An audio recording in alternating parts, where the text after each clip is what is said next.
célula? ¿Qué idea tienen sobre célula? A ver, tanto pueden abrir su micrófono o escribir para ir avanzando. Es una unidad morfológica. Ya, Carol dice, esa es una unidad morfológica. Una unidad morfológica, ¿no? Morfológica. ¿Qué más? A ver, ya, tenemos a Carol, buena participación. En el chat tenemos a Wesley, ¿qué le dice? Wesley Guerra. Conjunto de átomos, dice su compañero, ¿no? Conjunto de átomos. Un conjunto de átomos formaría moléculas, Wesley, moléculas. Y si hablamos de ser vivo, biomoléculas. El conjunto de biomoléculas forman las células. Las células. Bueno, estamos hablando que sea la célula en sí es una unidad, algo que se repite en todos los seres vivos, ¿verdad o no?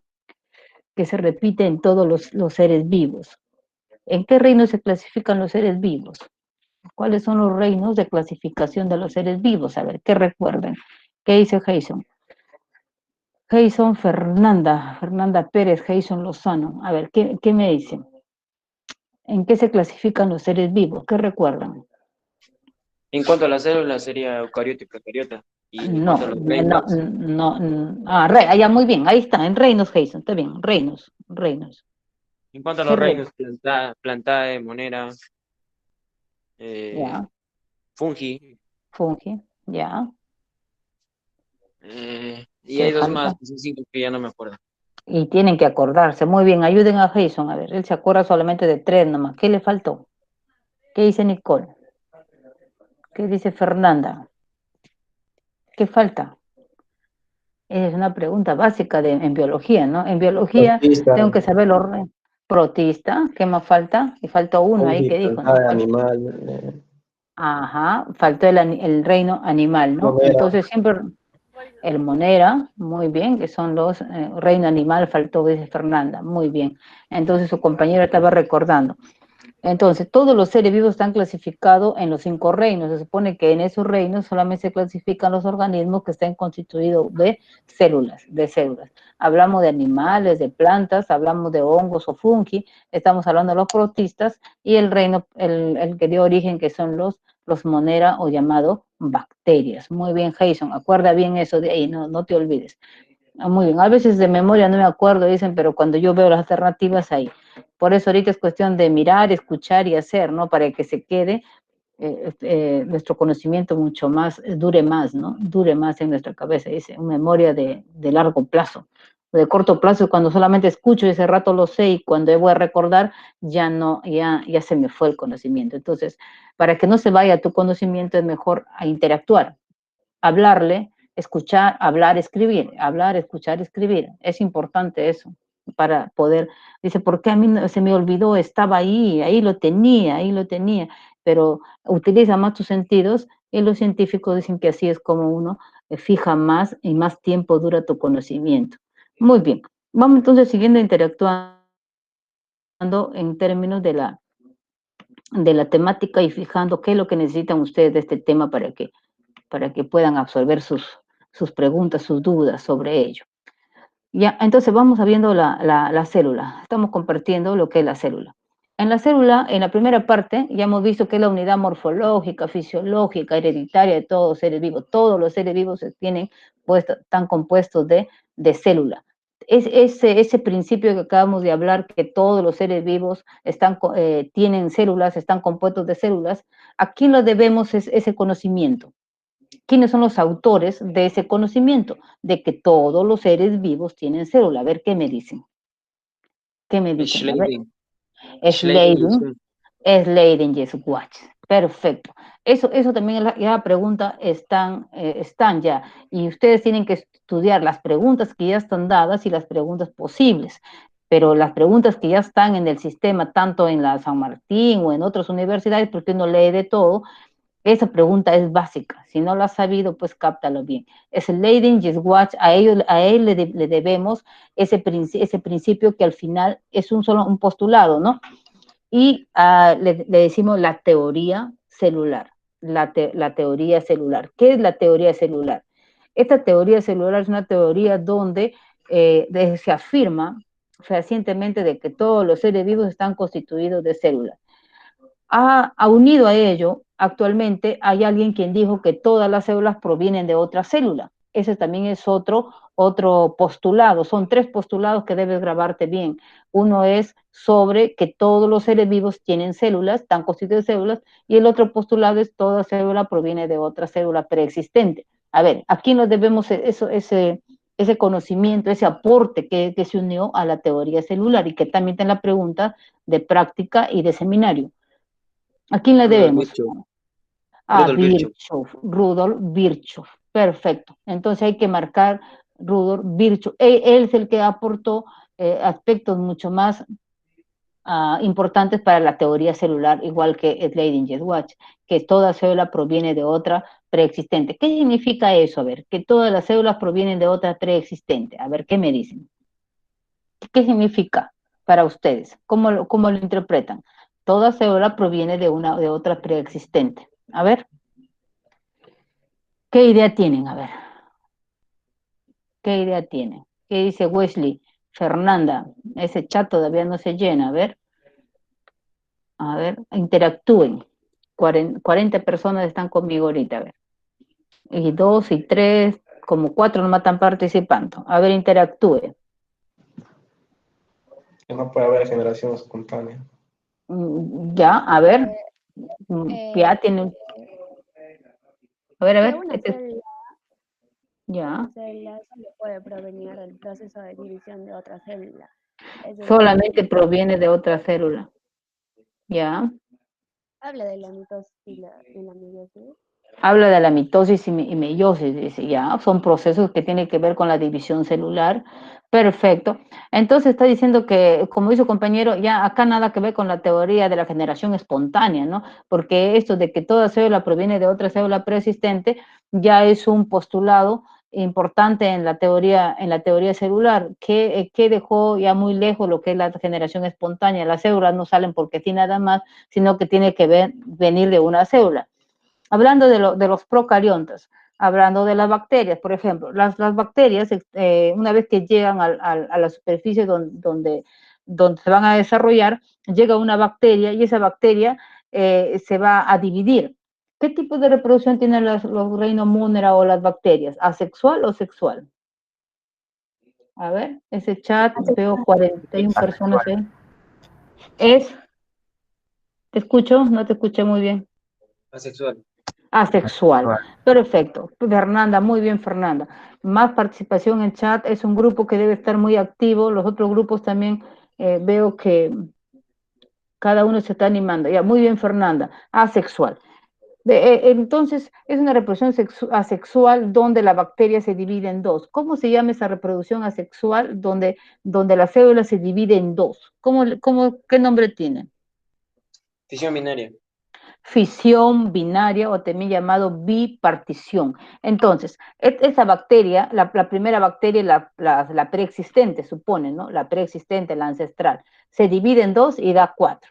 Y de 4, una se divide en 2, y de 2 dan 4, de 4 dan 16, 16 dan 32, y así sucesivamente. A eso le llaman progresión geométrica y un crecimiento logarítmico. Eso también es pregunta y respuesta. Crecimiento logarítmico que tiene. Entonces, viene de una célula, salen muchas células, tiene que haber forzoso una célula y no va a salir, como decían antes, en la generación espontánea que aparecían por así nomás. A eso se refiere Virchow, ¿no? Todas las células provienen de otra célula.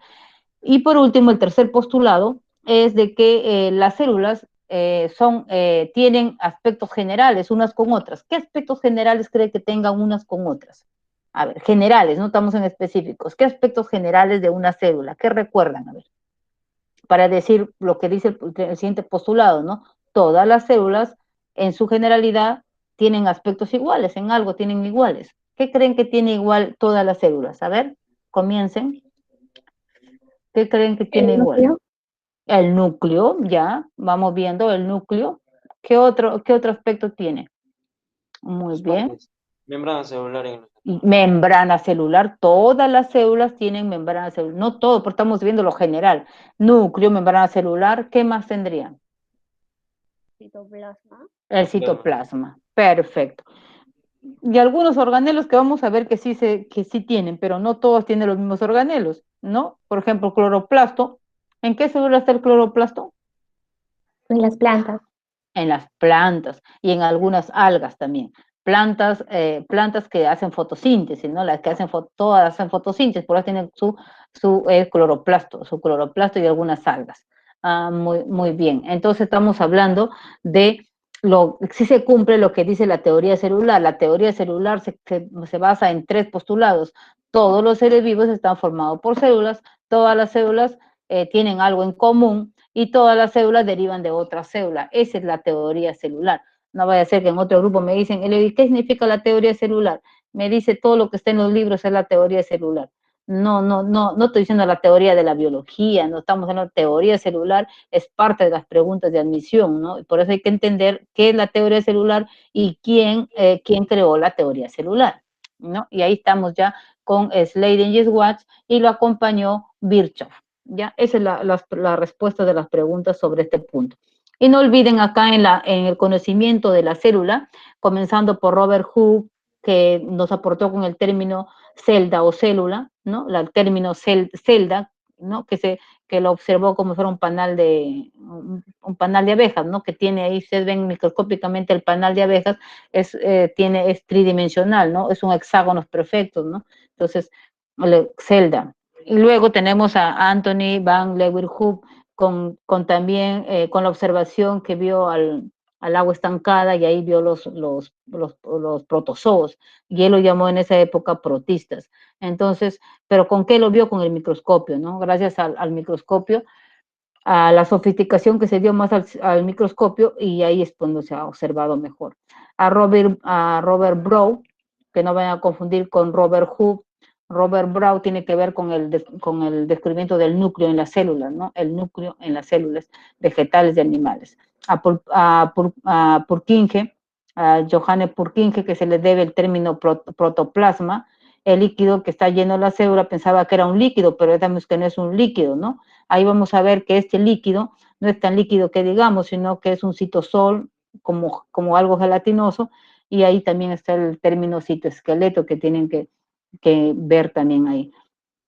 Y bueno, de ahí vemos ya cómo es que formulan Sladen y Schwartz, formulan la teoría celular, y Virchow agrega mucho más conocimiento a esa teoría celular, y por eso se les pone a los 3 como los que proponieron la teoría celular, ¿no? A los 3. Y a veces dice, ¿quién acompañó, no? Ahí hay una pregunta sobre quién acompañó al conocimiento sobre la teoría celular a estos 2 científicos, y ahí está la respuesta de Virchow, ¿ya? En esta parte, en este texto donde tienen en su separata, ustedes tienen una separata donde dice que ya actualmente ha evolucionado mucho más el conocimiento de la célula, se conoce más las estructuras celulares, especialmente en este ciclo, y gracias a 3 elementos importantes que deben recordar. Uno es el microscopio electrónico, ¿no? El microscopio electrónico que da pues mayor amplitud para poder ver hasta los virus llegan a ver, ¿no? Las moléculas con el microscopio electrónico. El otro es la ultracentrífuga, que es un equipo, antes hablábamos de la centrífuga, ¿no? Es un aparato que logra separar líquido de sólidos, ¿no? Moviendo a altas velocidades, a altas revoluciones por minuto. Si antes teníamos la centrífuga de 1000 revoluciones por minuto, ahora tenemos la ultracentrífuga de 100.000 revoluciones por minuto, que es este equipo que está en la parte inferior, donde ahí ven ustedes unos tubos, en esos tubos ponen la sustancia que uno quiere separar, y ahí especialmente para el estudio de los organelos, ¿no? ¿Qué velocidad de sedimentación tienen? Y así han podido descubrir mucho más las características y las propiedades que tiene la sustancia dentro de las células. Entonces, uno es el microscopio electrónico, el otro es la ultracentrífuga, y finalmente los radioisótopos. El uso de sustancias radioisótopos, sustancias radioactivas, radioisótopos especialmente son sustancias de contraste que se puede inyectar a los seres vivos para poder recorrer en dónde están esas moléculas, dónde están esos organelos. Hasta ese nivel se ha llegado. Gracias al uso de los radioisótopos tenemos las tomografías, por ejemplo, ¿no? Para una tomografía te inyectan una sustancia radioactiva para que puedan seguirlo con el equipo y ver dónde se ubican, dónde están, ¿no? El caso de aneurismas en el cerebro, por ejemplo, ¿no? Entonces, ese está a nivel celular, entonces lo van a seguir con esas sustancias radioactivas, llamadas radioisótopos. Entonces, tenemos microscopio electrónico, la ultracentrífuga y el uso de los radioisótopos. Esos tres avances científicos y tecnológicos ha permitido el conocimiento que ahora vemos de la célula, que ahora vemos y bueno, y tenemos más conocimiento sobre ello. Y especialmente lo que son de ciencias, ¿no? Creo que ustedes son de ciencias, los que son de ciencias, especialmente los que son, por ejemplo, de los que van a ir a medicina, los que van a ir a obstetricia o los que van a ir a enfermería, el conocimiento de la célula pues es la base primero, ¿no? Y por eso llevan su biología, ¿no? Para conocer lo básico, ¿no? Como dice, y por lógica, acá los seres humanos constituidos de células deben conocer qué es lo que tienen y qué son, ¿no? Uno quiere lo que conoce, lo que no conoce no quiere, ¿no? Entonces, de ahí que hay que agradecer a todos los grandes avances que ha habido en este campo para poder descubrir. ¿Qué los puede venir acá en la estructura? Le escuché a su compañero que nos hablaba sobre los eucariontas y procariontas. Decíamos que las células son de dos tipos y de acuerdo a ello también nos vienen preguntas en qué reino están. ¿Cuál es la diferencia entre eucarionta y procarionta según la imagen o según lo que ustedes conozcan? A ver, ¿qué me dice Fernanda? Fernanda está, Wesley, a ver.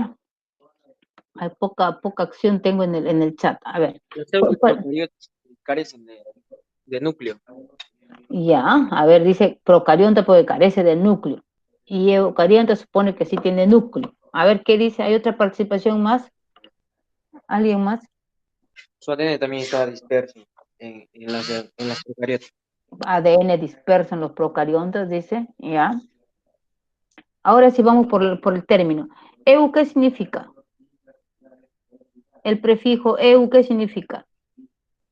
A ver, ¿qué me dicen? ¿Qué significa el prefijo eu? Solamente hay un joven que participa, que le vamos a ver quién es el nombre, y lo cual felicito su ánimo de que la clase sea más activa, y hay 39 personas y no participan. A ver. Su compañero está diciendo sobre yo estoy preguntando sobre eu. El prefijo eu, ¿qué significa para ustedes? ¿Han escuchado? Porque en biología se usa prefijos y sufijos. Hay que estar marcando ahí para que capture la mayor cantidad de información, pero a través de los prefijos y sufijos, porque si no, acá te vas a cantidad de términos hay en biología, pero se relaciona con la palabra, ¿no? Muy bien, Nel. Verdadero. Perfecto. Verdadero. ¿Y carión? Carión, ¿qué significa carión? ¿Qué significa carión? Y ahí tienen una pregunta sobre carioteca también, ¿no? ¿Qué significa carión? Núcleo. Muy bien. Entonces sería eu verdadero, carión, núcleo. Entonces, según el término que está arriba, diría núcleo verdadero. Muy bien, Luz. Núcleo verdadero. Y también tienen una alternativa que dice el organelo que tiene carioteca.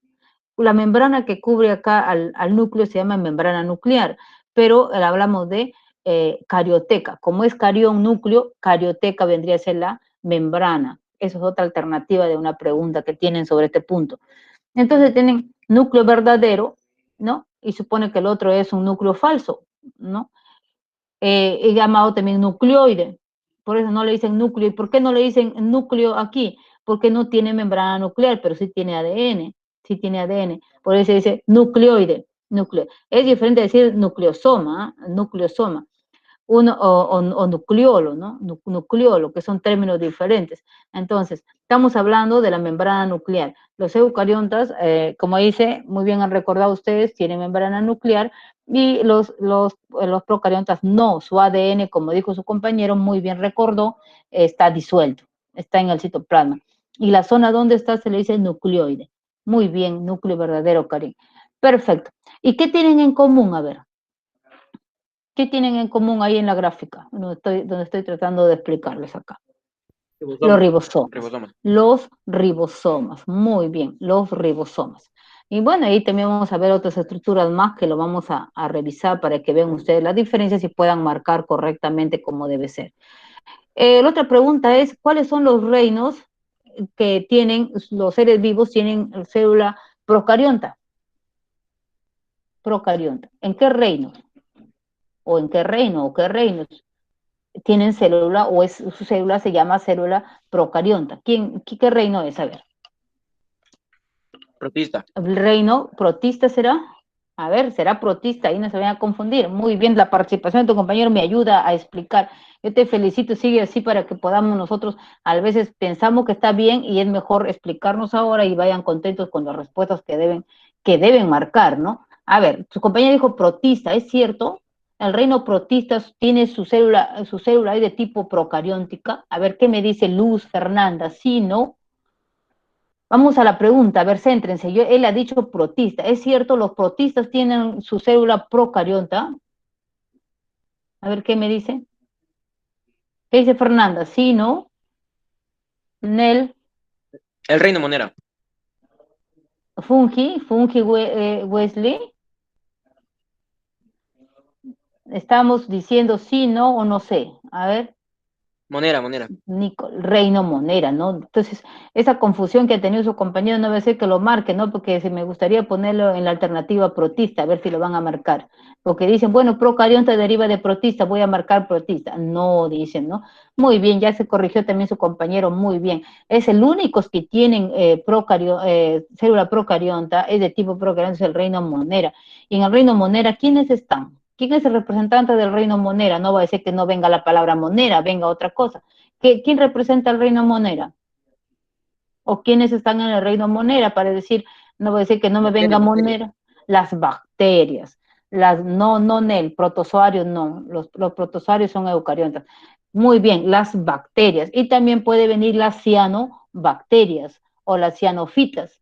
Cianobacterias, o podría venir, y la representante más grande del grupo son las bacterias. Ahí tienen las alternativas, ¿no? Para que repasen. Bacterias, ¿no? Que tienen célula procarionta, son de reino Monera, y ahí tienen también acompañado de reino Monera las cianobacterias o las cianofitas, que son algas, ¿no? Que están consideradas ahí.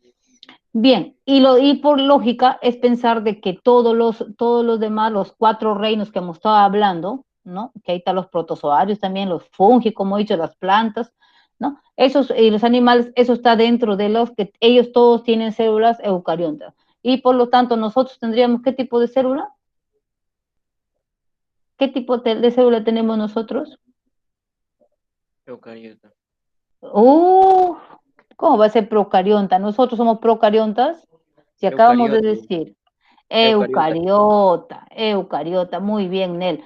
Eucariota, nosotros somos eucariota, igual que las plantas, igual que los hongos, y los protistas, ¿no? Los protistas, no se vayan a confundir. Perfecto, ahí tienen ustedes las respuestas sobre esas diferencias. Y otras por si acaso, para que tengan bajo la manga, las eucariontas son más grandes que las procariontas, las unidades de medida son los micrómetros, pero las eucariontas son más grandes. Y exclusivamente son propias de los eucariontas el núcleo definido, núcleo celular, las mitocondrias, los cloroplastos, las vacuolas y el citoesqueleto, ¿no? Hay unas preguntas sobre el citoesqueleto que van a ver.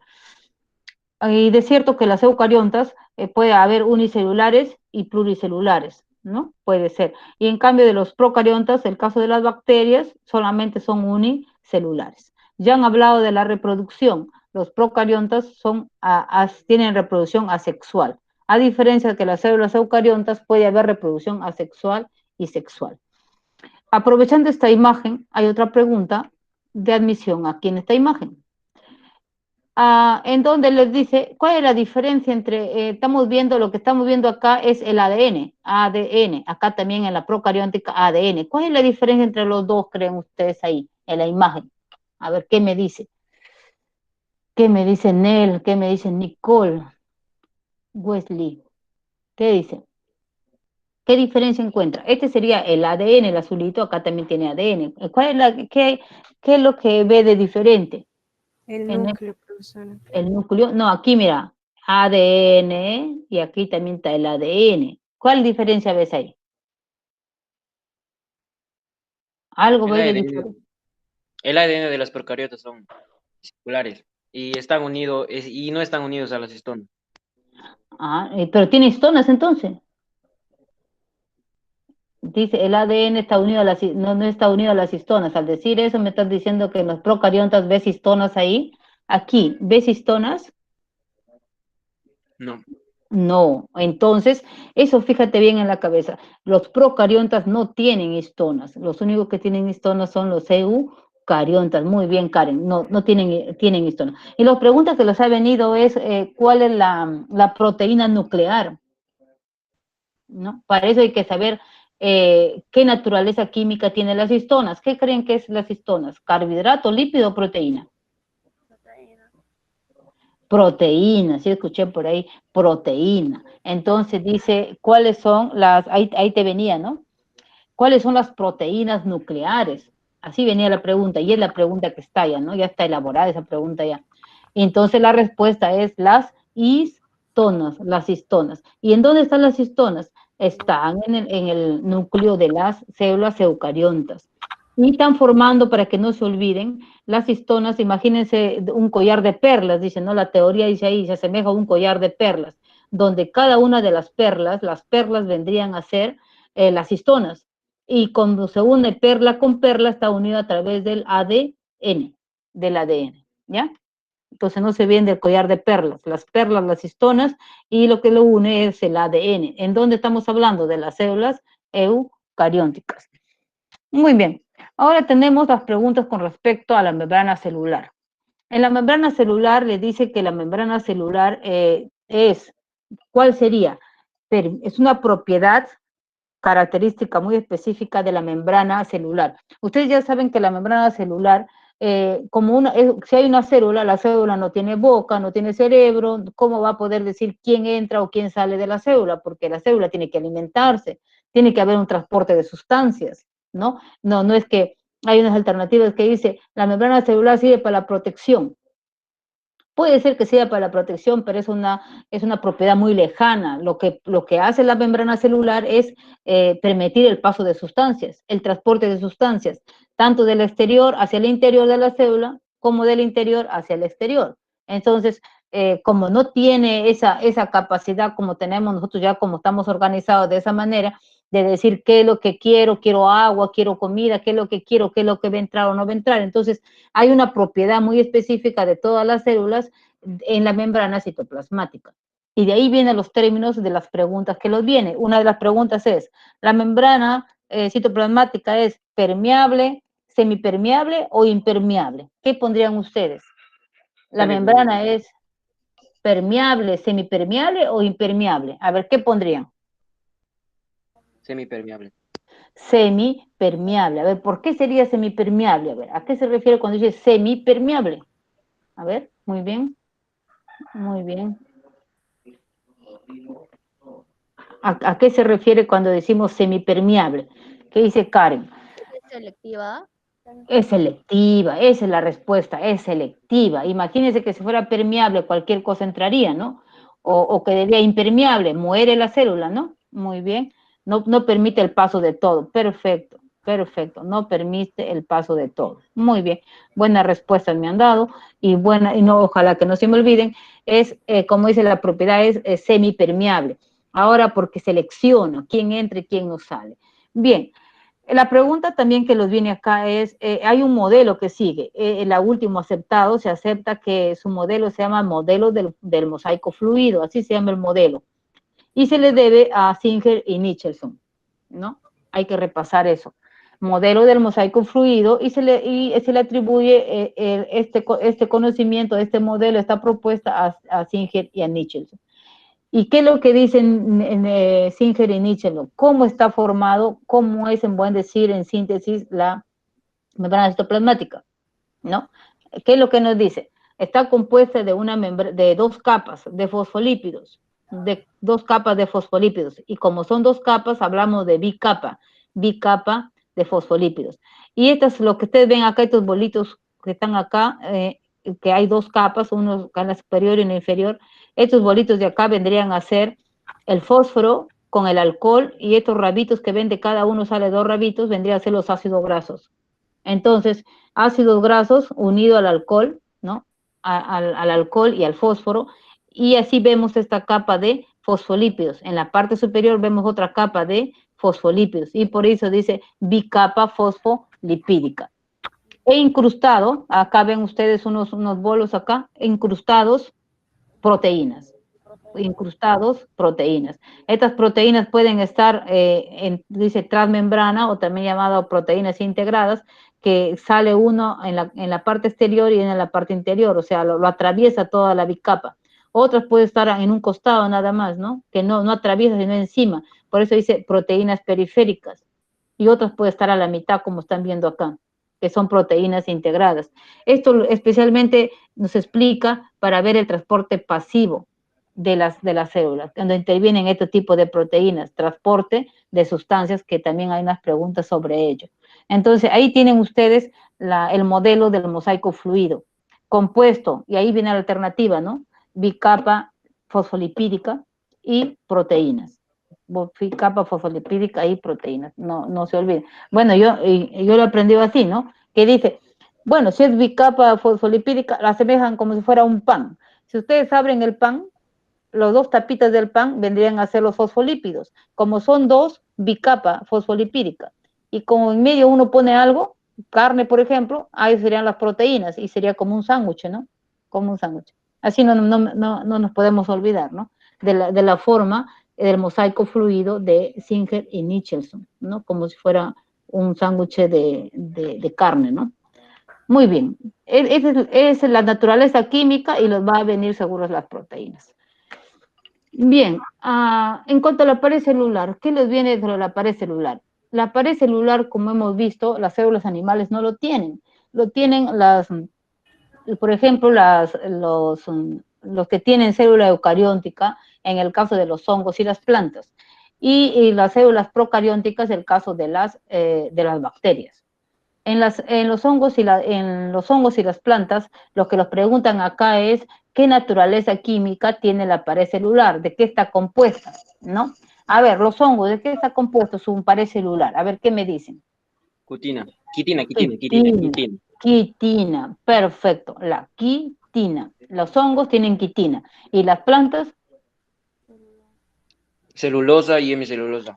Celulosa, hemicelulosa y pectina. Lo que les ha venido en el examen es hongos, quitina, planta, celulosa. Eso ha venido ya. Pero si le agregan hemicelulosa, como dice el compañero que lo visto acá, o pectina, no hay qué problema, ¿no? Ahí es lo mismo en las plantas. Esos son otros componentes de la pared celular. Y en el caso de las bacterias, ¿cómo se llaman? En el caso de las bacterias, ¿cómo lo llamarían? ¿Qué composición química tiene la pared celular de las bacterias? ¿Mm? Muy bien. Peptidoglucanos, ¿no? Peptidoglucanos, y también mureína, peptidoglucanos, pero eso ya está también en pregunta elaborada. Hongos, quitina, planta celulosa y bacterias, peptidoglucanos y mureína. Bueno, esa es la pregunta que con respecto se hace a la pared celular, su composición química,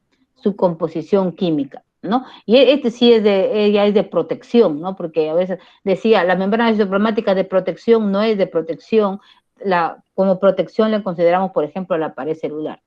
La otra pregunta que les viene es sobre las células, especialmente vegetales, adyacentes, las que están una al lado de otra, se comunican. ¿Cómo se llama esa estructura de comunicación entre una célula con otra célula? ¿Cómo le llama? Esa ha venido pregunta también de admisión. ¿Quién recuerda? ¿Cómo se llama la comunicación entre una célula y otra célula? A través de unas estructuras como unos poros que están entre uno y otro, como unos canales que están entre una célula y otra célula. ¿Cómo se llama? ¿Alguien recuerda? Plasmodermos, Blanca. También los plasmodermos, es otra alternativa que tienen que darse cuenta acá. Comunicación entre dos células, plasmodesmos, entre dos células, por ejemplo, células vegetales, ¿no? Entre dos células vegetales, dos células que tengan pared celular. Entonces, se comunican a través de sus plasmodesmos, ¿no? Y bueno, en caso de las células vegetales y el caso de los hongos, se dice que la pared celular actúa como un llamado exoesqueleto, como un esqueleto externo, ¿no? que le ayuda a mantener ese porte a la planta, ¿no? El que tiene menos celulosa son los que caen, ¿no? Las que tienen más celulosa, por ejemplo, los árboles, ¿no? Para hacer, de ahí se hace, de ahí sale pues lo que es la madera, ¿no? La madera. Otra pregunta que tienen en las prácticas es sobre el glucocálix, es otra estructura, es otra membrana. Encima de algunas, especialmente de las células de origen animal o protozoos, tiene glucocálix, no las células vegetales. Entonces, las células de animales, por ejemplo, tienen ese glucocálix. Ese glucocálix es también para protección, tiene una naturaleza viscosa, está constituido, por ejemplo, de oligosacáridos, ¿no? Especialmente glucolípidos y glucoproteínas, que son de cadenas cortas, y tiene una naturaleza viscosa, como aceite, viscosa. Y eso le permite, pues, le da una adición a su protección que tiene ese tipo de células para protegerse. También tiene otras propiedades que está dentro del glucocálix. Pero en el caso que les ha venido y en las alternativas que los viene es quienes tienen glucocálix, y ahí lo ponen pues los Monera, les ponen toda una serie de... Entonces, ahí está para marcar los animales. Animales o protozoos, ellos son los que tienen glucocálix, ¿ya? Glucocálix. Con respecto al citoplasma, ¿qué les viene al citoplasma? El citoplasma, de hecho, antes se creía que es un protoplasma, una cosa líquida, es como una bolsa que tenía, pues, la célula era como una bolsa y adentro había líquido, ¿no? Parecía así cuando lo definieron primero. Pero gracias al microscopio electrónico se ha podido identificar que tiene dos partes, una que se llama el citosol y otra se llama el citoesqueleto, ¿no? Citosol y citoesqueleto. Vamos al citoesqueleto, que les ha venido una pregunta sobre ello. ¿Para qué sirve el citoesqueleto? A ver, ¿quién sabe? ¿Para qué sirve? ¿Has escuchado el citoesqueleto? O citoesqueleto, del mismo término viene, lo podrían decir esqueleto de la célula, ¿no? ¿Para qué le sirve? A ver, ¿qué nos dice? ¿Qué nos dice Nicole? 38 personas ayer, los demás ya 39, 38. ¿Qué nos dice? A ver, ¿para qué sirve el citoesqueleto? ¿Has escuchado del citoesqueleto? A ver, ¿qué sería el citoesqueleto? O el esqueleto, ¿no? A ver, ¿qué creen, qué función tenga? ¿Qué me dice Nel? Blanca. A ver, por ahí está, sí está por ahí, a ver, ¿qué me dice? Mantener la forma, ¿ya? Soporte interno, muy bien, Luz, soporte interno de las células. Perfecto. Si ustedes ven acá, lo que están viendo aquí, este verdecito sería una mitocondria, ¿no?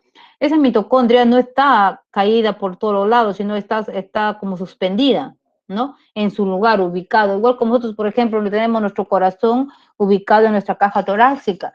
Tenemos nuestros intestinos ubicados en la parte abdominal, o sea, están en un soporte. Gracias a que tenemos un esqueleto, ¿no? Un esqueleto óseo, nosotros, hablando de mamíferos.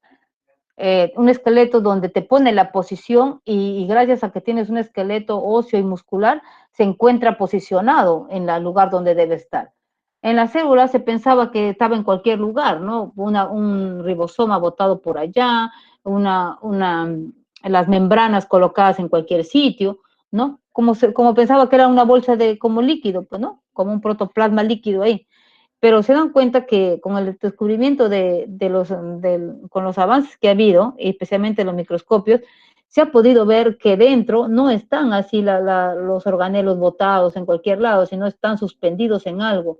Como dice ahí su compañera, le da un soporte interno, le da un soporte interno para que no se vayan por cualquier lado, sino tengan una ubicación, ¿no? Por eso se llama citoesqueleto, o sea, la misma función que cumple nosotros nuestro esqueleto, igual adentro de la célula, la función para sostener a los organelos, para que no se vayan a mover a cualquier lado, ¿no? Entonces, y a ustedes les preguntan también, aparte de la función del citoesqueleto, ¿de qué está compuesto el citoesqueleto? El citoesqueleto está compuesto, como dice muy bien acá, de microtúbulos y filamentos, estos túbulos que ven acá, y filamentos. Dime, ¿me querías decir algo? Escuché, tridimensional, algo así le conocen. no se escucha muy bien. A ver, un poquito más fuertecito. O acércate un poco más a tu micrófono. Proteína tridimensional, es la que estabas mencionando, microtúbulos, Ah, de proteínas, ¿no? Ajá. Muy bien. Entonces, está compuesto de proteínas, los microtúbulos y los filamentos, ¿no? Microtúbulos y filamentos. Entonces, ahí es como, por ejemplo, en la parte de arriba vemos retículo endoplasmático rugoso, porque el rugoso, acá los puntitos son los ribosomas. ¿Y cómo es que lo sostienen? Para que no se, como imagínense un agua con una tela y se movería por todos los lados, ¿no? Como unas membranas. Aquí está todo sostenido, ¿no? Especialmente el retículo endoplasmático rugoso está cerca del núcleo y ahí tiene que posicionarse. Entonces, ¿qué es lo que los da eso? Los microtúbulos. Entonces, en las alternativas que les vienen a ustedes son los microtúbulos y los filamentos. De eso está compuesto el citoesqueleto, el citoesqueleto. Y lo que está alrededor del citoesqueleto, entre el citoesqueleto está el citosol que tiene naturaleza coloidal, ¿no? Muy bien, entonces esos filamentos ayudan mucho en el soporte de las células, para el soporte de las células. Y esa pregunta también ya está dada, ¿no? Microtúbulos y filamentos, el citoesqueleto de las células. Luego entonces hablemos, ya como decíamos, el citoplasma tiene dos partes, uno es el citoesqueleto y el otro sería el citosol, el líquido. ¿Dónde está ahí? Está especialmente las proteínas y lípidos sueltos, formando micelas, formando las micelas. Entonces, vamos a ver en cuanto al citosol, 3 términos que lo van a aprender acá, del citosol.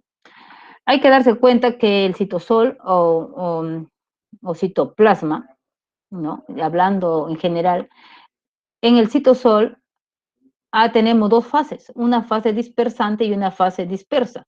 O el otro que como en química dicen ustedes solvente y soluto. Solvente y soluto. El dispersante vendría a ser el agua. Todas las células tienen agua. Y la fase dispersante vendría a ser las proteínas, las micelas. Lo que le da naturaleza coloidal, así como ustedes ven la clara de huevo un poco gelatinoso, esa es la naturaleza coloidal, gracias a las micelas, gracias a las proteínas y también a los lípidos que se encuentran ahí.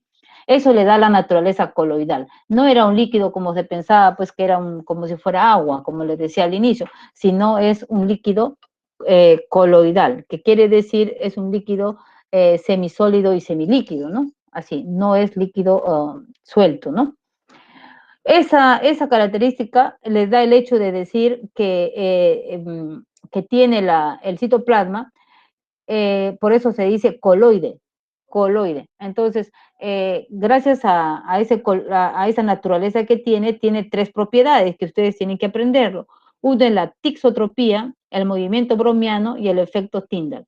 ¿Ya? ¿Cuál es la diferencia entre estos 3 términos que ustedes tienen que aprenderlo? Propiedades del citosol. Entonces, uno es la tixotropía, ¿no? Que viene a ser esos cambios que tiene el citosol. Esos cambios que se da de pasar de semilíquido a semisólido, o también llamado de citosol a citogel, o inversa, de citosol de citogel a citosol. ¿Qué significa eso? En el caso de los macrófagos, de la célula, los primeros soldados que salen a luchar contra cualquier agente extraño, como por ejemplo una bacteria, para que vaya a hacer eso, a englobar, a comer, se puede decir, esa bacteria, tiene que emitir falsos pies, que los llaman los llamados pseudópodos. Pseudo, falso, podos, pies, pseudópodos. Entonces va caminando, ¿no? Como si fuera caminando, pero emitiendo los pseudópodos. Para que se hagan esos pseudópodos, el citosol tiene que cambiar de citosol a citogel o de semilíquido a semisólido, ese movimiento que se hace dentro del citoplasma. Entonces, eso hace que se formen los falsos pies y pueda trasladarse el macrófago. Esa propiedad se llama tixotropía.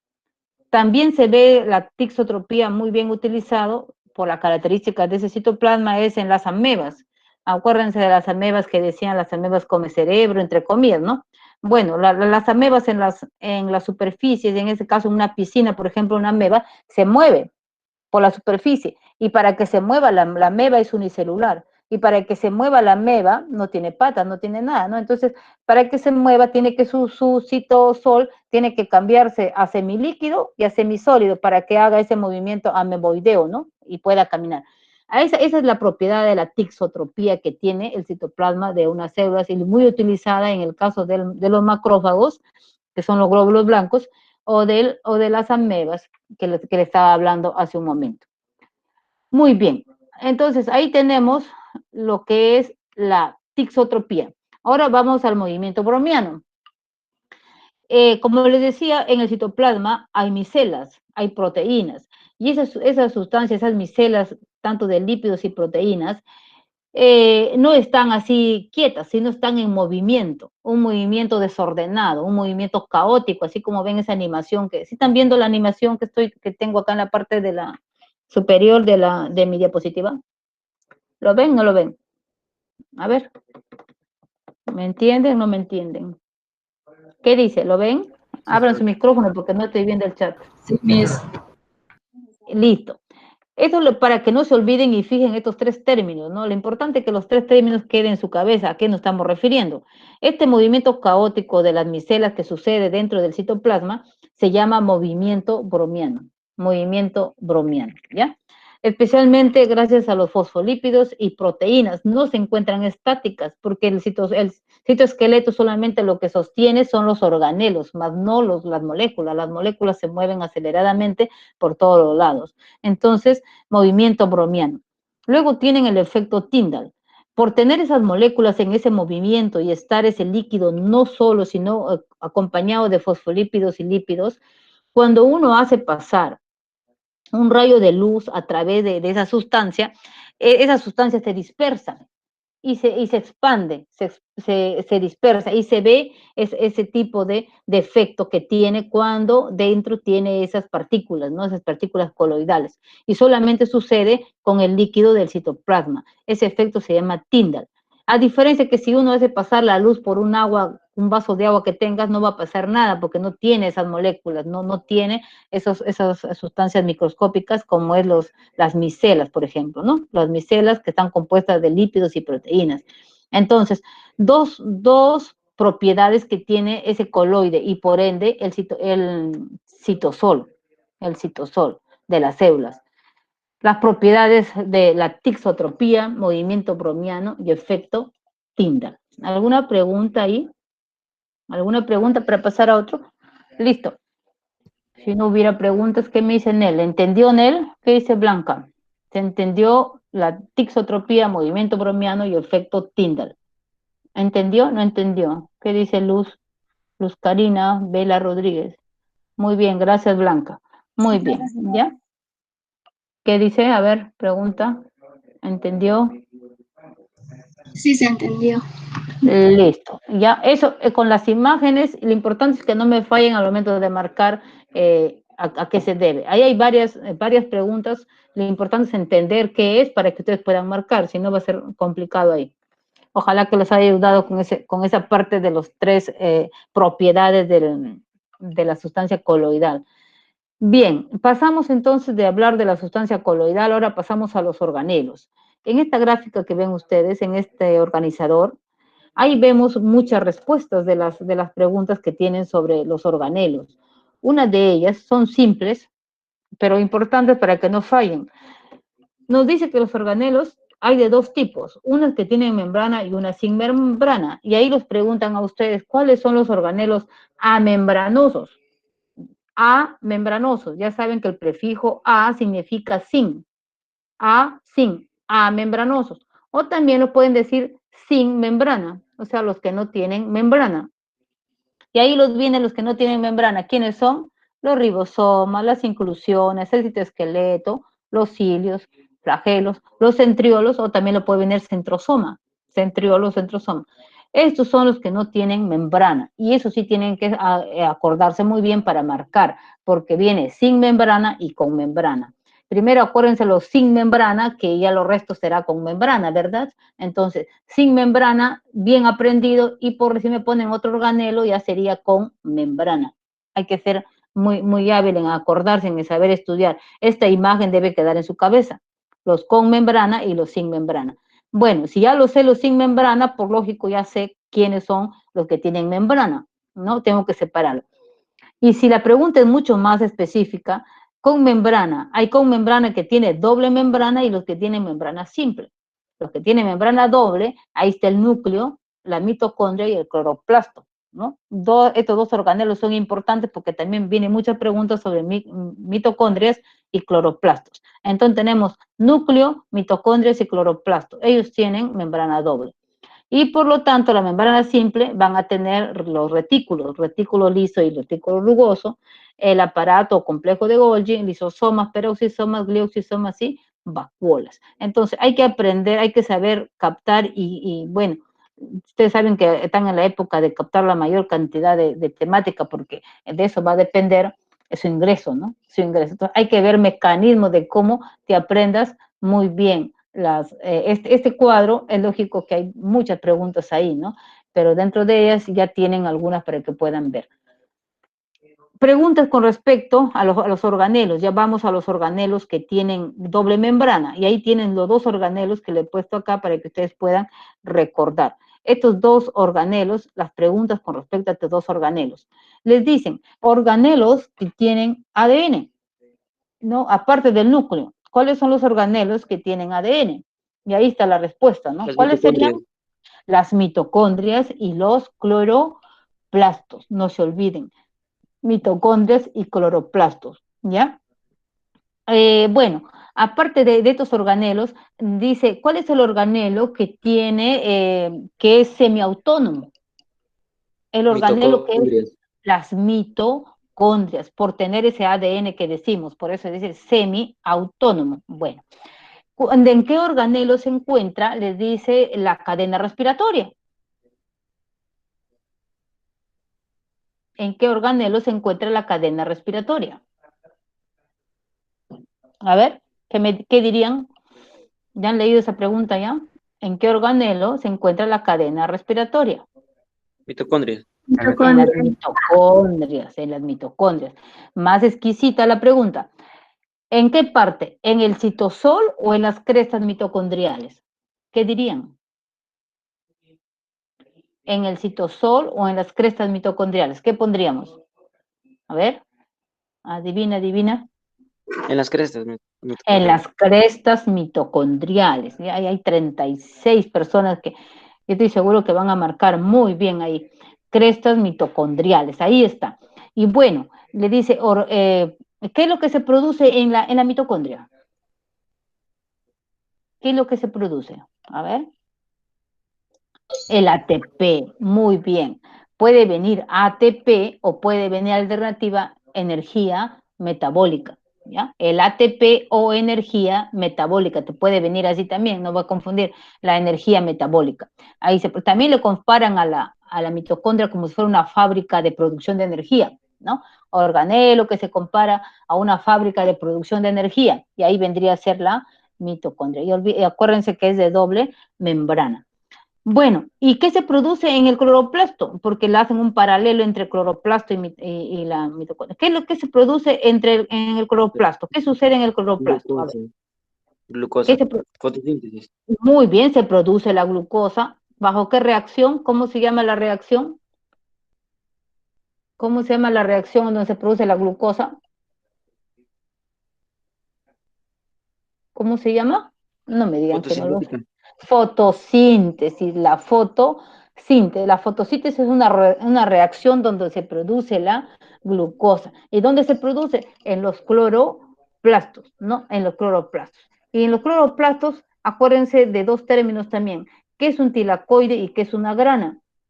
Aquí vemos la grana, viene a ser el conjunto de tilacoides. Los tilacoides, lo que ven acá son unas monedas, como si fueran monedas energéticas, monedas, y los tilacoides se unen y forman las granas, en donde se produce la fotosíntesis, como dice su compañero, producción de carbohidratos. producción de glucosa, específicamente glucosa. Listo, ya tienen las preguntas sobre ello.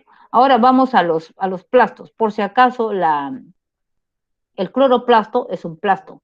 Ahí dice plastas, ¿no? No sé, bueno, será lo nuevo que le digan plasta, pero yo sé que son plastos, plastidios, los plastos, hasta ahí. Bueno, deben ponerlo ahora plastas, pero bueno, yo sé que son plastos o plastidios. Dentro de ellos tenemos al cloroplasto. Y la pregunta que lo está viniendo es sobre los leucoplastos. Dice, los leucoplastos especialmente son organelos, son plastos, donde sirve para, de reserva, ahí tienen sustancias de reserva. Ahí se reserva, por ejemplo, almidón, algunos reservan aceite y otros plastos proteínas. Si el leucoplasto reserva almidón, es leucoplasto, pues, ¿no? Pero si es específicamente el almidón, toma el nombre de amiloplasto. Y si es aceite, oleoplasto. Y si conserva proteínas, se dice proteinoplasto. ¿Ya? Entonces, todos son plastos. La pregunta puede venir almidón, aceite o proteína, sería leucoplasto. Pero si es más específica la pregunta, ahí pues no. Si es leucoplasto van a marcar amilo, y si es leuco, óleo, y si es proteínas, proteínoplastos. Bueno, y también ahí tienen a los cromoplastos. Los cromoplastos son muy importantes, por ejemplo, en los casos del tomate, tiene su cromoplasto, ahí está el licopeno, ¿no? El licopeno del tomate, para el rojo, tomate rojo. El de la zanahoria, el caroteno, ahí está el alfa y beta caroteno, ¿en dónde? En el cromoplasto. Ahí tienen el cromoplasto. En caso tiene las zanahorias, tiene bastante cromoplasto, el tomate tiene cromoplastos. Ahí se conserva, ahí va a ser de reserva, especialmente de los pigmentos, Dicen pigmentos carotenoideos, dice, pigmentos carotenoideos, ¿no? Muy bien, entonces ahí tienen las preguntas y respuestas sobre ello. En esta parte siguiendo con los organelos, En este gráfico que le estoy dando, ahí hay varias preguntas y varias respuestas, ¿no? Se refiere acá especialmente a la digestión de la célula, La célula puede, primeramente, puede tomar sustancias sólidas y líquidas del exterior. Cuando es una sustancia líquida, ¿cómo se llama? Y cuando es una sustancia sólida, ¿cómo se llama? O sea, hay dos términos ahí que deben manejar. Cuando la célula toma una sustancia líquida o toma una sustancia sólida. ¿Cómo se denomina? A ver qué dice Blanquita, Josué, Karen, Nel. Pinocitosis cuando es líquido. Ya, muy bien. Pinocitosis, ¿no? Es un término que está también en los exámenes. Y el otro es cuando es sólido, por lo tanto sería la llamada Endocitosis. fagocitosis, la fagocitosis. Los dos procesos es por endocitosis, podría ser líquido o sólido, pero la diferencia está en la naturaleza de la sustancia. La endocitosis es el proceso por lo que se engloba, ya puede ser un líquido o puede ser un sólido, ¿ya? Pero la diferencia entre lo que estábamos hablando era del término fagocitosis y pinocitosis. Y muy bien lo que precisó su compañero, pinocitosis es cuando va a comer líquido y fagocitosis es para sólido. Ahora, hay dos procesos, uno se llama endocitosis y otro se llama exocitosis. En los procesos llamados endocitosis es cuando, por ejemplo, en este caso estamos hablando de una bacteria, cómo es que ingresa la bacteria y cómo se rodea con membrana citoplasmática y forma el fagosoma.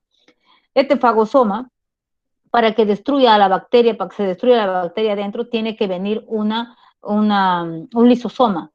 Es otro organelo importante en el estudio ahora, el lisosoma. ¿Y por qué lisosoma? Porque dentro del lisosoma tiene las llamadas enzimas. Y en este caso hablamos de las hidrolasas. Todo lo que termina en asa es una enzima. Hidrolasas ácidas. Esas hidrolasas dice que estas son partículas, por ejemplo, si es que se rompe estas lisosomas, puede malograr toda la célula, puede hacer lo que se rompa todita las células, por eso este lisosoma para encerrado, ¿no? Enzimas paran encerradas en la estructura llamada lisosoma. Entonces, el lisosoma viene acá y segrega sus enzimas y hace que se rompa todo lo que es la bacteria, no se parte en pedacitos. Y luego, una vez que ya lo ha digerido, lo bota. En este caso, actúa para protección, ¿no? Bota todo lo que ha tragado, ¿no? y le bota a través del proceso de exocitosis. A ese proceso de exocitosis también ha venido otra alternativa sobre exocitosis o qué más los llaman. ¿Alguien recuerda? ¿Qué lo llaman cuando a la exocitosis? Vino una pregunta de admisión también que se ha revisado sobre eso. Cuando le bota hacia Vómito afuera, celular. vómito Vómito celular. celular. Bueno, eso vino también vómito celular o exocitosis. Aquí actúan los lisosomas. Otro actuar del lisosoma es, por ejemplo, en la autofagia. ¿Qué es la autofagia? ¿Qué creen que es la autofagia? A ver, autofagia. ¿Qué podría ser según el término? Autofagia. ¿Qué podría ser? Autodestrucción. Autodestrucción, como dice, uno mismo se destruye. En este caso es una mitocondria que ya no tiene uso, entonces la propia célula lo bota, pero no lo va a botar como mitocondria, es muy grande, tiene que destruirla. Y eso se llama el proceso de autofagia. ¿Y quién utiliza ahí? Utiliza el lisosoma. El lisosoma viene acá y bota sus enzimas para romperlo a la mitocondria. Una vez que ya está rota la mitocondria, lo bota fuera por la llamada exocitosis o vómito celular, como viene en la admisión, ¿no? O vómito celular. Entonces ahí tienen la exocitosis. Y especialmente funcionan los lisosomas. El lisosoma, también viene una pregunta ahí, ¿de dónde sale? Si ustedes están viendo acá, el lisosoma son bolitos azules, y acá viene el complejo de Golgi o el Golgi como unos sacos. Al extremo se va a dividir estos pedacitos, los extremos, y va a salir los lisosomas. Pero los lisosomas, la membrana le da el complejo de Golgi. Y en las preguntas los viene de dónde salen los lisosomas, del complejo de Golgi. Pero si uno quiere ser más específico, como el lisosoma tiene enzimas dentro y las enzimas son proteínas, ¿dónde se forman las enzimas? ¿Dónde se forman las enzimas? A ver, es otra pregunta más. ¿Dónde se forman las enzimas? ¿En qué parte de la célula se forman las enzimas? O las proteínas. ¿Qué me dirían? Ribosoma. Los ribosomas. Y los ribosomas, ustedes saben que está en el retículo endoplasmático rugoso. Entonces ahí se forman las enzimas, pero se ensambla, por eso dice complejo de Golgi, se ensambla, quiere decir ahí se lleva a terminar todo lo que es ya lo que va a ser un lisosoma. Y ustedes ven unos bolitos azules, procede del complejo de Golgi. Esa es otra respuesta a la pregunta de dónde viene los lisosomas del complejo de Golgi. Aquí tienen también otra pregunta. Dice que el complejo de Golgi son estos sáculos. Está formado por sáculos, como sacos o sáculos, ahí lo ven. Hay 1, 2, 3 y acá hay uno dividido ya. A esto le dicen dictiosomas. Dictiosomas. Y ahí tienen una pregunta en la práctica sobre los dictiosomas. ¿Quién forma los dictiosomas? El complejo de Golgi, o aparato de Golgi, ¿ya? Dictiosomas, que es diferente. Ya saben el origen de los lisosomas, ya saben qué son los dictiosomas, ya saben diferenciar entre pinocitosis y fagocitosis, y saben también qué es exocitosis y qué es endocitosis. Eso es todo lo que corresponde a la digestión. ¿Y qué será la heterofagia? Se dan cuenta que acá decía autofagia, auto 1, heterofagia, hetero, diferente. Lo que está haciendo acá es la digestión de una sustancia, en caso de un ser acá es la bacteria, que no es la célula, sino es algo que está de fuera, por eso es hetero, diferente, heterofagia. Está comiendo no su propio organelo, sino está comiendo lo que está afuera, en este caso es una bacteria, y está formando el fagosoma. Cuando sucede este proceso, hablamos de una heterofagia. Hetero es diferente, o sea, no come sus propios organelos, sino come sustancias de fuera, que puede ser líquidas o puede ser sólidas. Por eso hablamos de heterofagia.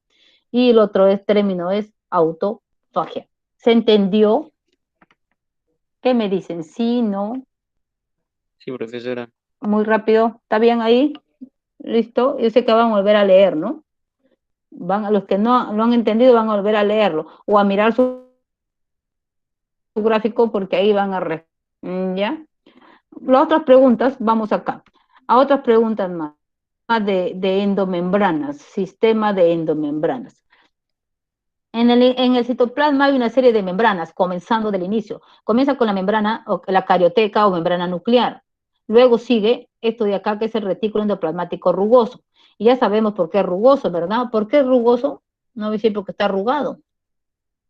¿Por qué es rugoso?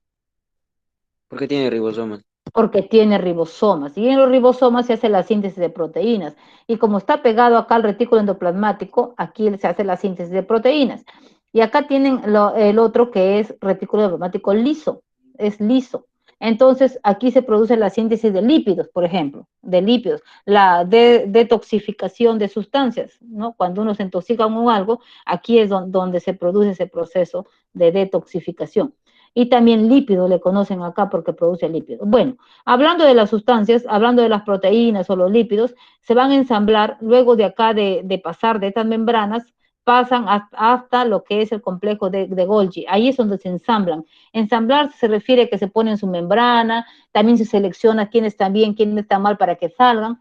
Es todo una maquinaria y luego sale ya las vesículas o los lisosomas que se van a necesitar. Y en su pregunta nos dicen cuál es el sistema de endomembranas. Se está refiriendo a esto, ¿no? Primero comienza con la membrana nuclear, retículo endoplasmático rugoso, retículo endoplasmático liso. Y algunos le ponen también la membrana de los lisosomas, que también vendría a ser el sistema de endomembranas, ¿ya? Esa es otra alternativa para una pregunta que tienen ustedes sobre el sistema de endomembranas. Listo. Otra pregunta aquí tienen sobre los organelos no membranosos. Ya hemos dicho que por ahí empiecen estudiando por ahí y leyéndole esa parte porque es más corto la cantidad de organelos ahí, ¿no? Ribosomas y centriolos. Aparte hemos dicho que hay otros organelos que no son membranosos, como hemos dicho citoesqueleto, hemos dicho centrosoma, centriolo o centrosoma, hemos hablado de cilios y flagelos, esos son no membranosos. Pero en las alternativas que ha venido, y ahí está la pregunta hecha, es sobre los ribosomas y centriolos. Esos son no membranosos, los representantes ahí. Bueno, los ribosomas, la pregunta que nos viene es, ¿en dónde se sintetizan los ribosomas? ¿En dónde se producen los ribosomas? A ver, ¿dónde se producen los ribosomas? Nucleolo. En el nucleolo, y el nucleolo está en el núcleo, ¿no? En el nucleolo, ahí se producen las proteínas. Bueno, esa pregunta es básica, ¿no? Luego, el centriolo. ¿Qué función tiene el centriolo? ¿Para qué se forma el centriolo? ¿Qué sale del centriolo? Del centriolo se forman especialmente los cilios y flagelos.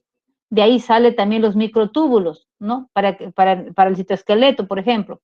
De ahí sale también el uso acromático durante la división celular. Si ustedes están viendo acá, el uso acromático se forma cuando se va a dividir la célula. La célula se divide y cuando están en metafase sus cromosomas, ya se comienzan a ir hacia los polos. ¿Y quién lo jala? Estas rayitas que ustedes ven, esos son los túbulos y formando el uso acromático y lo jala. Entonces ahí tiene que ver con los centriolos. Los centriolos aparecen durante la división celular, Bueno, esa es la función y la importancia que hay de los centriolos y los ribosomas. ¿Ya? En cuanto al núcleo, en el núcleo les pueden preguntar a ustedes muy bien sobre el nucleolo. Ya hemos dicho, ¿qué es lo que se hace en el nucleolo? ¿Qué función tiene el nucleolo? ¿Recuerdan? Acaban de contestarme esa pregunta. El ADN en el nucleolo. Nucleolo, digo yo. Sintetizar ribosomas. Sintetizar ribosomas. Muy bien, yo estoy seguro que tu compañero que está contestando, estoy seguro que no vas a fallar y te lo aseguro. Difícil es que falles cuando estás repitiendo, trayendo tu conocimiento que tienes ya hacia el exterior y otra vez. Eso es importante, recuperar los conocimientos de la memoria de largo plazo, y para poder actualizarlo hay que estar repitiendo, y uno mismo se escucha su palabra, escucha a la profesora y se escucha lo que dice. Estoy seguro que más difícil es que falles. Y eso es importante para ti. Mira, de 34 alumnos, solamente tengo Blanca, Karen, Nel, Josué que están interactuando. Los demás, no lo sé, pero sí yo sé que los científicos dicen cuando uno trae, por ejemplo, en caso de mi persona, yo leo y releo y vuelvo a leer y vuelta se actualiza porque uno de esos conocimientos se van quedando atrás. No te olvidas, pero para que lo recuperes demoras. Entonces es mejor que recuperes ahora, hables ahora, y vas a ver que te va a quedar muy bien. Usted está en una lucha constante ahorita de que sus conocimientos se refresquen, estén al día, ¿no? Y mira, son 34 personas que solamente, pues diríamos que unos cuantos interactúan, ¿no? Y que no está bien la estrategia, ¿no? No está bien. Pero felicito a su compañero que está pues, constantemente actualizando sus conocimientos. Y yo estoy seguro que es difícil, acá no se quiere fallar, acá se quiere pues acertar e ingresar, pues el que ingresa es el que llegó a la meta, ¿no? El nucleolo, hablábamos del nucleolo, ¿ya? Esa es una pregunta que ha venido. Luego también otra pregunta vino de los poros nucleares, ¿no? Acuérdense, la membrana o carioteca también nos viene, la membrana del núcleo o carioteca. Ahí están los poros nucleares, también ha venido sobre los poros nucleares. En cuanto, y acá, aquí en esto, sobre la cromatina, ¿no? Sobre la cromatina. La cromatina. Lo que ustedes están viendo acá, lo que acaban de ver acá, estos hilo disuelto que parece un hilo, es la cromatina. Que la cromatina hay dos términos que ha venido, la condensación y descondensación. ¿Cuándo se forman los cromosomas? ¿Cuando se condensa o se descondensa la cromatina? ¿Qué me dirían? A ver, ¿qué dice Cuando se Nel? condensa. Cuando Cuando se condensa, cuando se condensa. Condensarse quiere decir que se va cortando, ¿no? Se va plegando, se va plegando. ¿Y qué es lo que se plega? Especialmente la fibra de ADN, que en este caso ya hemos visto que de los eucariontas no está suelto, sino está unido ¿a qué? ¿A qué está unido el ADN?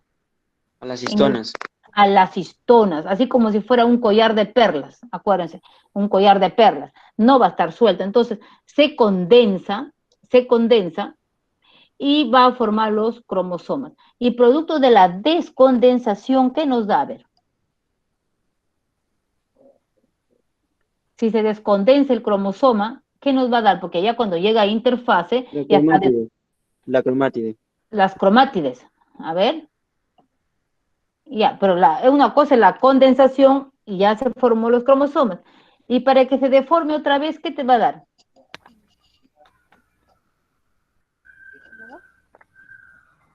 Hay dos términos, condensación y descondensación. Como condensación, que tenemos que la cromatina se convierte en cromosomas, o se toma el nombre de cromosomas, pero luego esto de acá se descondensa porque todavía no va a estar los cromosomas, sino está como está en esta parte de acá, que estamos viendo en este núcleo que están viendo acá es un núcleo interfásico, que acá no ven cromosomas, pero en cambio en este núcleo que están viendo acá sí se ve cromosomas, ¿no? Los cromosomas se ve, por ejemplo, en la etapa de la mitosis de metafase, por ejemplo, ahí ven cromosomas metafásicos, como lo están viendo acá, y eso, la cromatina está condensada, y cuando ustedes ven en la parte de acá, en esta célula, también es un núcleo, pero ese núcleo es interfásico, no se ve los cromosomas. Entonces, aquí ha ocurrido una descondensación, y acá se está condensando. Cuando se condensa, es lógico pensar que ¿qué es lo que va a ir? Va a ir el ADN con sus histonas. Se van a condensar y van a formar los cromosomas. Y para descondensarse, lo que te va a dar lo mismo. Te va a dar otra vez ADN con histonas. Te va a dar lo mismo, ¿no? Cuando se une el ADN con las histonas, forman los llamados nucleosomas, ¿no? Y si me viene producto de la descondensación, ¿qué me da? Nucleosomas, también sería mi respuesta, ¿no? ¿Qué me da? La cromatina. La cromatina, pues la cromatina es la que ustedes ven acá, descondensada. Y producto de la condensación de la cromatina, me va a dar los cromosomas. A estos brazos que tiene el cromosoma se le dice las cromátidas. Por ejemplo, acá tiene dos cromátidas, ¿ya? Y hay algunos cromosomas que tienen una cromátida. Seguramente lo van a ver posteriormente cuando hablemos de mitosis, meiosis. Seguro que va a haber más allá para ver de eso.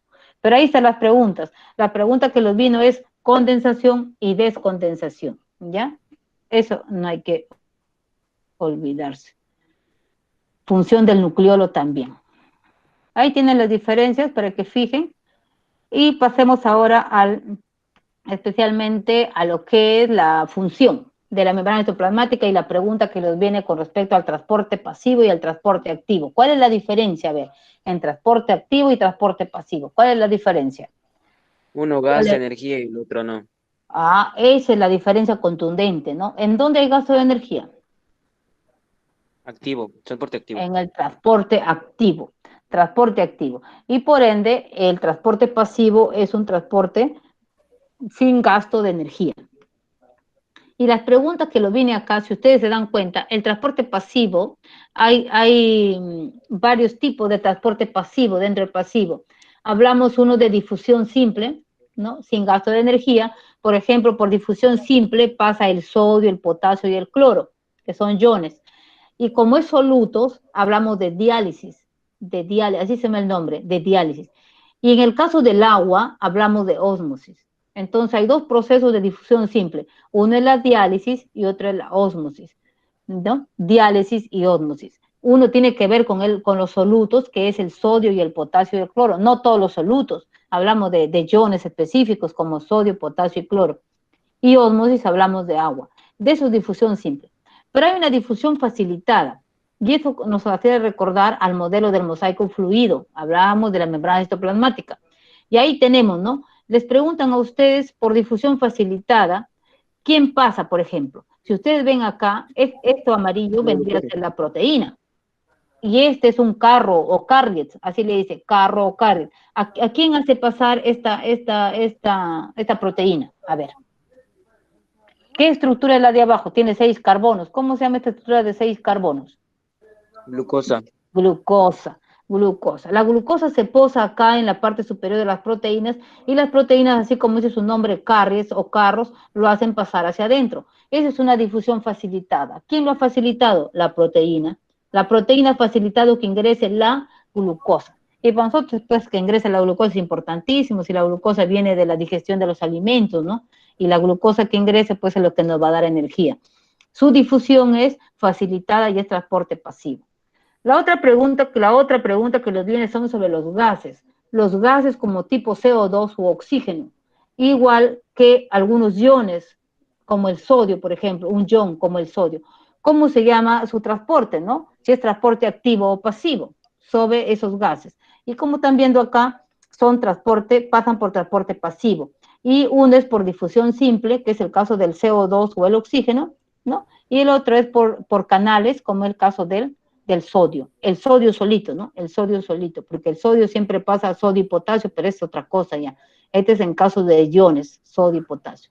Bien, ya tienen la alternativa de esas preguntas. Aquí no se olviden de precisar lo que es citólisis, crenación, turgencia y plasmólisis.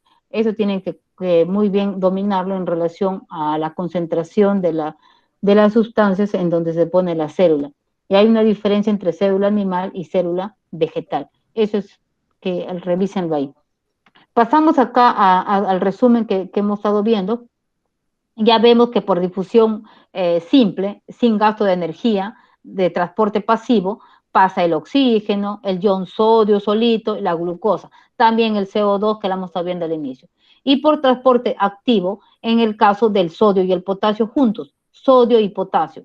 Y ahí viene, ¿no? Aquí hay una pregunta. En caso de la bomba de sodio y potasio, acuérdense de que ahí salen 3 átomos de sodio e ingresan 2 de potasio. 3 de sodio salen e ingresan 2 de potasio. Ese es en la bomba de sodio y potasio. También tienen la bomba de calcio para la contracción muscular.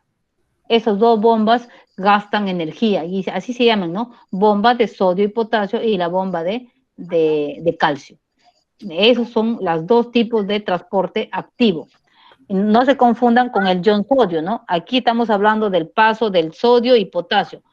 3 átomos de sodio salen e ingresan 2 de potasio. Esas son alternativas.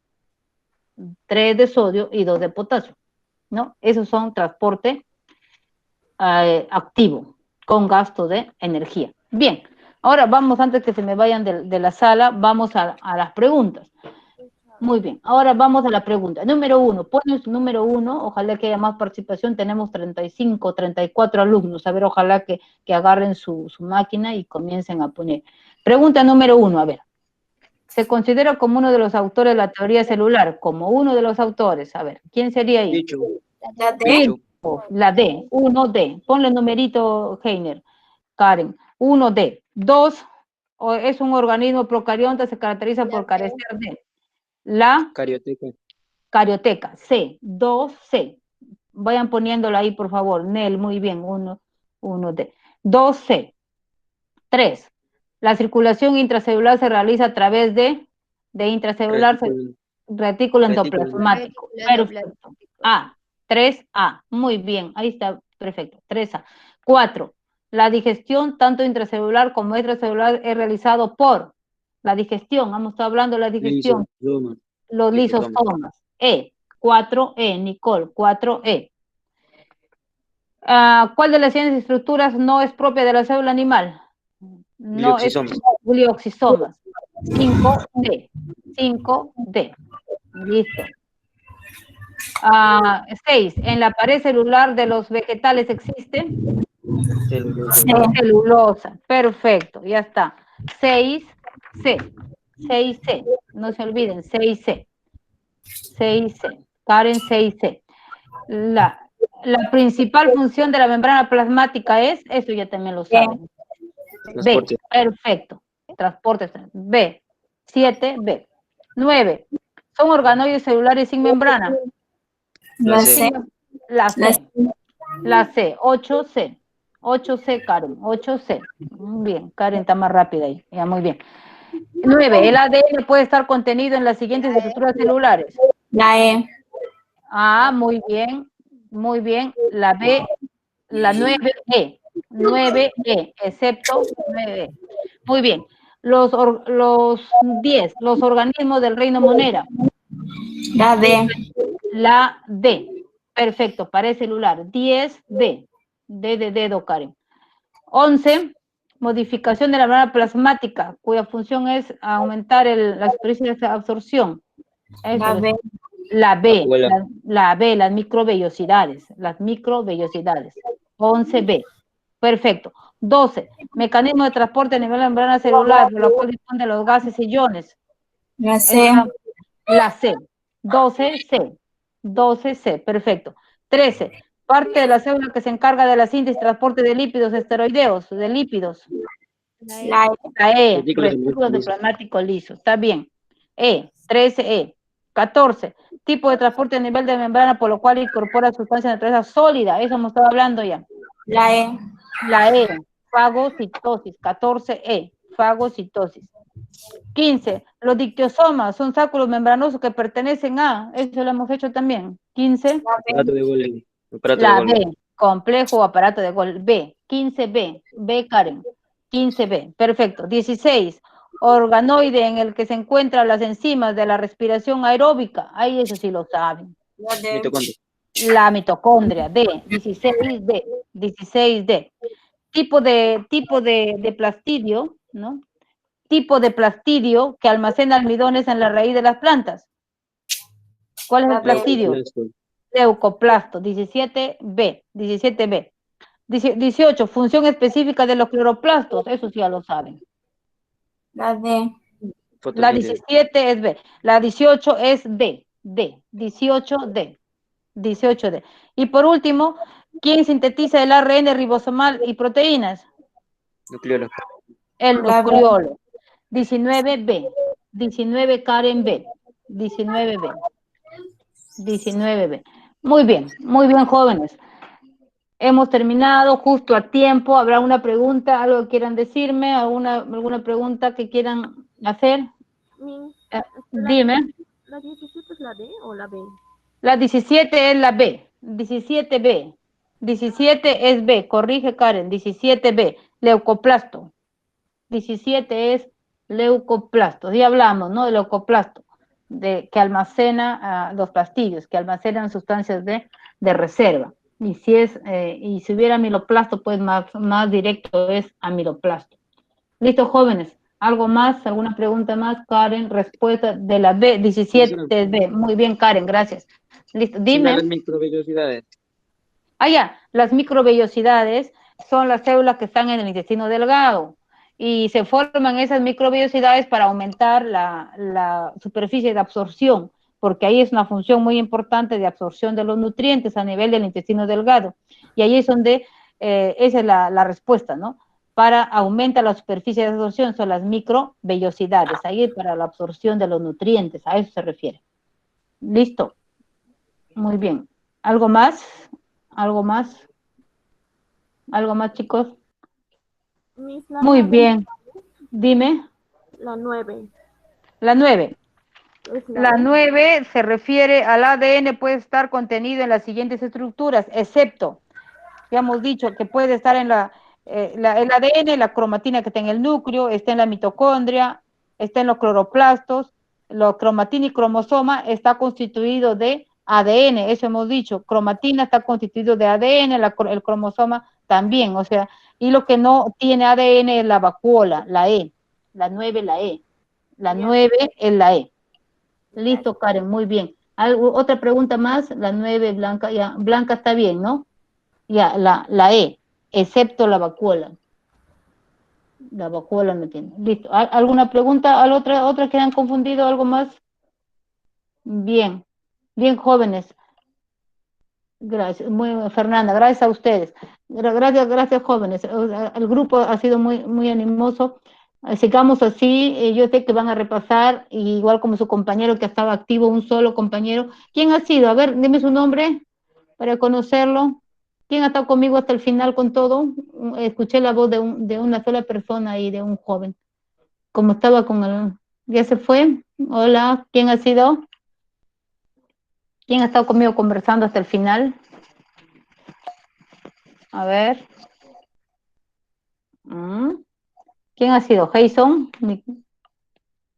Alguien ha estado, ya sea, como hay 28 ya se habrá ido. Bueno, les agradezco mucho, así como su compañero, tienen que seguir ustedes trabajando en ese sentido, ¿no? Trabajar significa para ustedes ahorita estudiar, repasar, repetir y hasta el cansancio. Jason, muy bien, listo jóvenes, así hay que continuar hasta el final. Ayuda bastante que ustedes puedan expresarse para yo poder explicar y ver el nivel que tienen. Si que les falta algo, yo pueda ir acotando más para que ustedes puedan tener mayor solvencia. Listo, buen día, pueden ya. Listo, nos estamos viendo. Adrián, Jason, muy bien, Jason, estamos viendo. Vamos a poner esto.